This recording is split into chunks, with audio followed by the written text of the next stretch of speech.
Kita semua menyadari cepat atau lambat apa yang terjadi di belahan dunia manapun dalam waktu yang singkat akan masuk juga ke Indonesia. Mulai dari tren fashion, food, gaya hidup, penyakit, masalah politik, masalah sosial, apapun itu akan cepat menular, baik yang baik maupun yang buruk. Tidak terkecuali apa yang terjadi di dunia barat saat ini. Di negara Eropa, masalah air traffic atau jalur transportasi udara terutama bandara besar Eropa terjadi kekacauan di mana-mana sehingga menular hingga Australia dan Amerika. Koper hilang, barang bertumpuk, penumpang antri hingga 5 jam.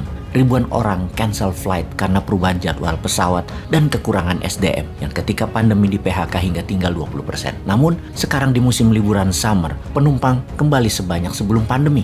Namun pekerja bandara banyak yang baru masih bingung karena pekerja yang lama banyak yang tidak mau kembali bekerja karena meminta bayaran yang lebih tinggi. Sudah harga bahan bakar pesawat naik 2 kali lipat, tenaga kerja pada demo, ditambah cuaca panas di Eropa yang sangat mengerikan hingga 40 derajat. Ribuan orang meninggal karena heat stroke di Eropa. Hubungan pesawat dengan cuaca itu apa? Runway pesawat menjadi sangat panas, membahayakan ban pendaratan pesawat. Efek pandemi, dunia itu semuanya menjadi baru. Efek perang Ukraina membuat dunia juga menjadi baru. Efek kolonialisasi Tiongkok membuat dunia menjadi baru. Bahkan dunia sosial media, orang tidak lagi mengupdate statusnya di Twitter dan Facebook dalam 6 bulan terakhir. Itu menurun hingga 30% alias banyak orang yang merubah kebiasaan bersosial media statusnya dan profilnya. TikTok, YouTube menjadi 30% volumenya naik sebagai anomalinya. Di dunia barat, iklan sudah menang, di dunia digital meninggalkan koran, radio, dan TV. Dan orang berkantor dengan Zoom mengurangi luas ruang kerja di seluruh dunia menyusut 20%. Banyak gedung kosong saat ini. Itu semua bagian dari keseharian kita saat ini dan dunia politik pun mengalami shocking wave. Sesangar cuaca panas di Eropa yang membuat penggunaan gas dan minyak Rusia naik 10% di Eropa yang menambah keuntungan di kantong Rusia $1 billion setiap minggunya. Apalagi hal yang parah yang membuat ekonomi akan terguling di banyak negara. Kita lihat secara mikroekonomi di negara Tiongkok. Setelah dipukul telak dunia keuangan Tiongkok dengan bangkrutnya Evergrande, maka dunia keuangan Tiongkok dipukul lagi dengan masalah fraud keuangan yang mengatasnamakan bank, namun untuk investasi non-bank, seperti kasus Century di Indonesia. Mirip plek, tidak ada produknya, hanya menjanjikan keuntungan bunga, di mana surat berharga itu tidak dilindungi otoritas keuangan Tiongkok. Kasus Henan Bank menjual deposito secara online dengan bunga tinggi. Sektor real di Tiongkok goncang akibat pandemi, memukul investasi Henan Bank di tempat lain katanya. Namun apapun itu ceritanya, pukulan beruntun itu yaitu pandemi virus Wuhan, lockdown kota-kota produksi dan pelabuhan, Evergrande, dan terakhir deposito Henan Bank menambah beban Tiongkok parah karena juga harus tetap membeli energi minyak terutama untuk energi di Tiongkok dengan harga 2 kali lebih mahal dibanding tahun lalu. Masalah besar di negara Tiongkok tersebut membuat strategi Tiongkok yang meminjamkan pembiayaan hutang ke banyak negara mulai ditarik-tarik, dan hal ini membuat banyak negara yang menggunakan pinjaman Tiongkok kebakaran jenggot. Banyak negara yang saat ini bermasalah di dalam negerinya karena keterbatasan stok pangan, keterbatasan energi, tingginya harga penyebab inflasi, menurunnya daya beli, dan terbeban hutang jatuh tempo yang biasanya mudah menemukan pinjaman-pinjaman lain lagi agar hutang tadi dibayar pakai pinjaman hutang lagi. Kehidupan agar bisa hidup dan berputar, namun tidak ada pada saat ini. Pendana mulai menarik investasinya dan tidak menambah lagi arus kas keluar. Amerika melakukan itu, Tiongkok melakukan itu, menarik investasinya, menarik dolarnya. Kita ke tanah air yang memasuki tahun politik yang mulai pada kampanye. Sebuah hutang besar bulan ini sekitar 500 triliun mengharuskan mendapatkannya melalui pinjaman baru. Kita beruntung masih bisa mendapat pinjaman. Hal ini mengingatkan kita atas apa yang terjadi di pemerintahan di atas sana. Pastinya lagi dilema, pastinya lagi bingung, lagi penat karena nggak ada yang kerja karena lebih mementingkan jualan untuk nanti 2024. Harga minyak dunia itu 2 kali dari perkiraan prediksi APBN. APBN memperkirakan harga di tahun 2022 berkisar $63. Itu terjadi analisa di tahun 2021 menebaknya. Ternyata di tahun 2022 harga bisa sampai $120 per barel dan saat ini sekitar $100 per barelnya. Tentunya perlu ada dana besar untuk membeli BBM, naik 2 kali lipat dari anggaran. Dan kalau di SPBU dilepas harga publik, dilepas harga pasar,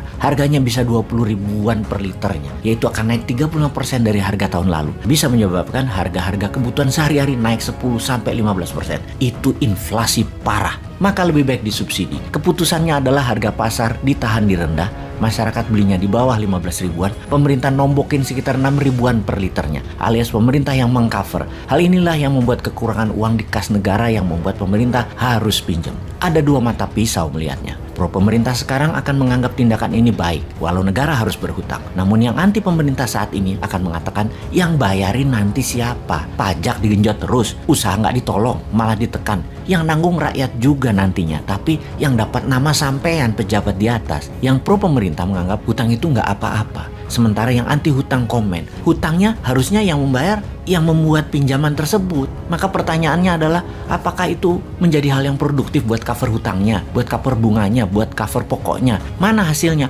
Kok malah ngutang terus? Rakyat menjadi terbebani dengan beratnya membayar pajak untuk bayar hutang. Hutang tidak produktif lagi. Maka banyak komentar yang menyatakan, coba kalau presiden selagi menjabat itu boleh melakukan apapun seperti ngutang, pinjam, gadaikan aset negara, tapi di ujung masa jabatannya harus nol kembali. Hutang harus terbayar, aset tidak ada yang hilang. Coba bayangkan kalau itu jadi KPI, Key Performance Indicator, indikator prestasi bernegara. Itu baru adil menilai keberhasilan seorang pejabat, yaitu membuat negara profit, naik pertumbuhannya, dan tidak meninggalkan hutang. Prestasinya ada bukti angka, ada bukti rapot, bukan hanya gambar-gambar bangunan saja, namun ada angka pembuktian bangunan tadi membuat manfaat, yaitu keuntungan baik materi ataupun non-materi. Kita bisa menilai dengan angka lebih objektif. Apa yang pejabat telah buat, apa manfaat buat rakyat, dan apa harta yang ditinggalkan. Makin bertambahkah atau makin sedikit? Ada hutangkah atau bebas hutang? Itu harus jadi patokan. Bagaimana kalau nanti kita pakai hal ini sebagai parameter pemerintahan? Anak cucu kita menilai. Sekarang mungkin yang sedang menjabat merasa aman karena ada dana 1,2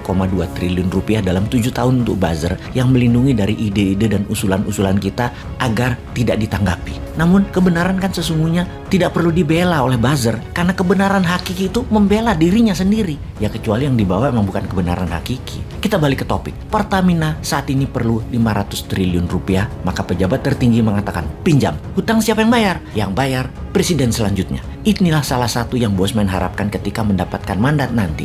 Newmind bisa-bisa tidak mau bayar hutang yang dibuat oleh pejabat sebelumnya. Bisa nggak ya kayak gitu? Bayangkan kalau mantan sewaktu menjabat menggunakan kekuasaannya untuk mendapatkan pinjaman, namun bukan untuk membuat hasil yang produktif, tapi buat belanja barang-barang, buat pamer dan flexing. Kan berat nanggung yang terkenal mantan yang susah kita. Ibarat pinjam di bank pakai aset mertua, yang bukan buat usaha malah beli barang mewah, jalan-jalan ke luar negeri. Di ujung-ujungnya hutang menumpuk. Mertua nanya, ngapain aja tuh duit lu pakai? Jawabannya, sambil garuk-garuk kepala. Itu hanya ilustrasi yang anti pemerintahan. Yang pro tidak melihat hal seperti itu, semuanya wajar dan pejabat sudah bekerja dengan baik. Cadangan devisa Indonesia masih tinggi, inflasi masih terjaga, stok pangan masih terjaga.